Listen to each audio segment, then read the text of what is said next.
Tuesday started with a very soft autumn rain. I put on my bright yellow raincoat for protection. My goal for today was the Central City Library. I walked to the nearest bus stop very quickly. The station was modern and had a glass roof. A digital screen showed the time for bus number 5. I saw a young man standing near the ticket machine. He wore a dark green jacket and looked very calm. I checked the time on my small silver wristwatch. The bus was supposed to arrive in 3 minutes. Puddles on the ground reflected the gray morning sky. I held my favorite architecture book close to my chest. The man in the green jacket looked at his watch too. He seemed to be in a hurry to get to work. I wondered if he also liked this peaceful rainy weather. A few more people arrived at the bus stop soon. A woman with a red umbrella stood next to me. The sound of the rain on the glass was relaxing. Finally, I saw the bright headlights of the big bus. It was a large, clean vehicle with many windows. The bus stopped exactly in front of the glass station. The doors opened with a soft and familiar hiss. I took out my blue electronic travel card from my pocket. I was ready to start my journey across the city. The man in the green jacket moved toward the door. He let me enter first, which was very polite. I felt the warm air inside the bus immediately. The driver smiled at me from his small cabin. I tapped my card against the orange electronic scanner. A green light appeared, and the machine made a beep. The bus was not very crowded at this early hour. I looked for a good place to sit and relax. There were many empty seats with blue fabric covers. I like sitting near the window to see the streets. The man followed me and found a seat nearby. He placed his large laptop bag on his knees. The doors closed, and the bus started to move. My city adventure on public transport began today. The yellow color of my coat looked bright inside. I was happy to be on my way to the library. The bus moved smoothly along the wide city avenues. I watched the raindrops dancing on the large window. The buildings outside looked like old stone giants. I opened my book about old European cathedrals. The man in the green jacket opened a sketchbook. He started to draw something with a thin pencil. I was curious, but I didn't want to be rude. The bus stopped at a very busy intersection. Many people got off, and some new passengers entered. An old lady sat down with a basket of flowers. The smell of fresh lilies filled the air around us. I looked at the street signs passing by the window. We were passing the old park with the tall fountain. The water in the fountain was not working today. I noticed the man was drawing the park entrance. He was a very talented artist, I thought to myself. The bus turned left into a very narrow street. Here, the shops had colorful signs and many flowers. I saw a small bakery with fresh bread in the window.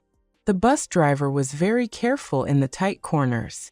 I felt safe and comfortable in my blue seat.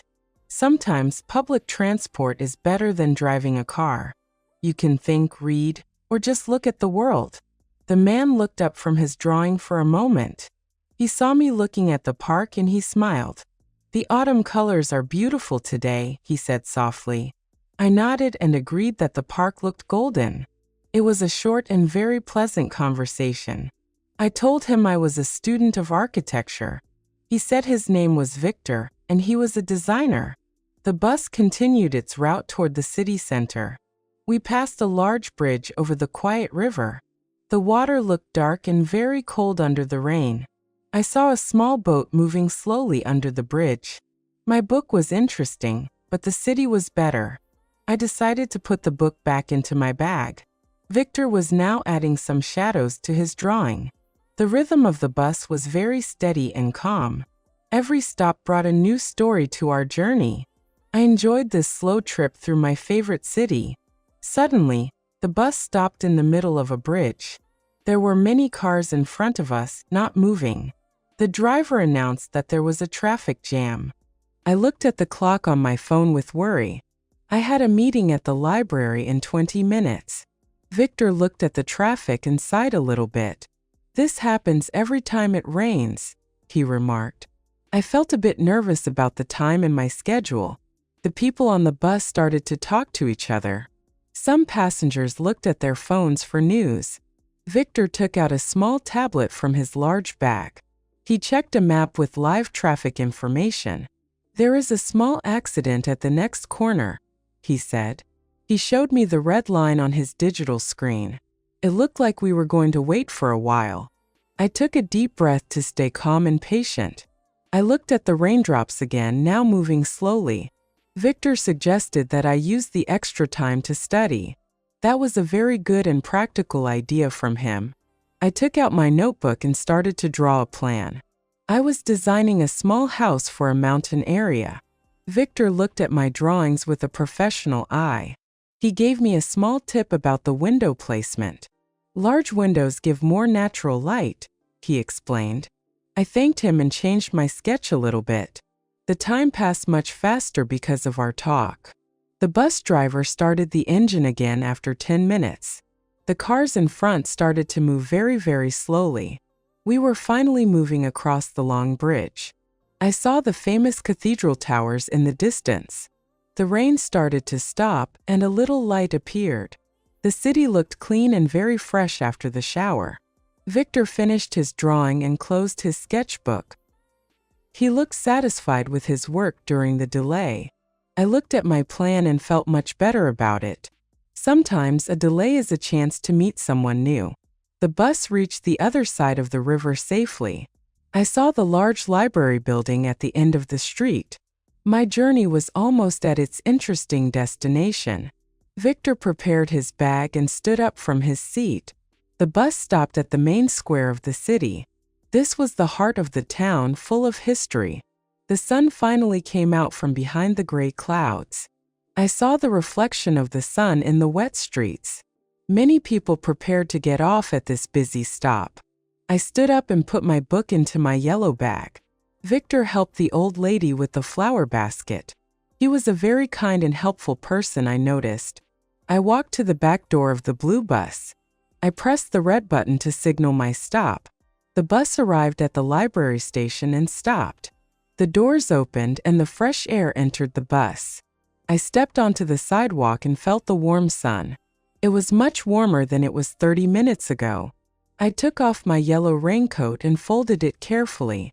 Victor stepped off the bus right after me. He looked at the library and then at his watch. "I am on time for my meeting too," he said happily. The library was a grand building with white columns. It had a very large wooden door and many windows. I thanked Victor for the interesting conversation. He wished me good luck with my architecture studies. I smiled and started to walk toward the big entrance. The bus stayed at the stop for a few more seconds. Then it started to move away, continuing its long route. I watched the blue vehicle disappear around the corner. Public transport connected so many people every day. Today, it connected me with a talented designer. I felt inspired and very ready for my library research. The square was full of people walking to work or school. I heard the bells of the cathedral ringing nearby. The city was awake and full of morning energy. I reached the large wooden doors of the library. I took a deep breath of the fresh, clean air. My morning trip was a very positive experience. Even the traffic jam was not a problem in the end. I entered the building and felt the smell of old books. It was a perfect place for a student like me. My day was starting in a very beautiful way. I was ready to learn more about the world's architecture. The library hall was very quiet and very majestic. I found a table near a window with a city view. I took out my notebook and my architecture book. I started to search for information about old bridges. The library had thousands of books on every floor.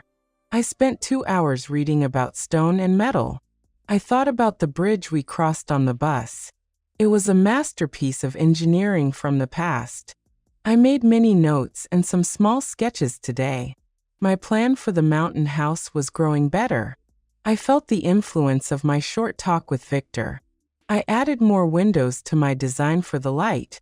The sun was moving across the library floor slowly. I saw many other students working hard at their tables. Silence is very important for deep and serious study. I finished my work at exactly 12 o'clock. I put all my things back into my yellow bag. I felt hungry and decided to find a small cafe.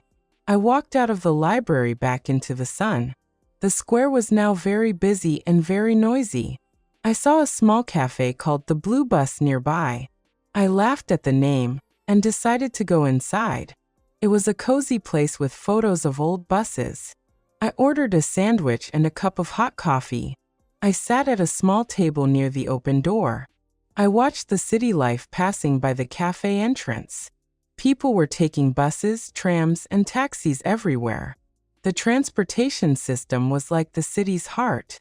It moved everyone to their destinations every single day. My sandwich was delicious, and the coffee was strong. I felt very content with my morning in the city. I took out my phone to check the return bus.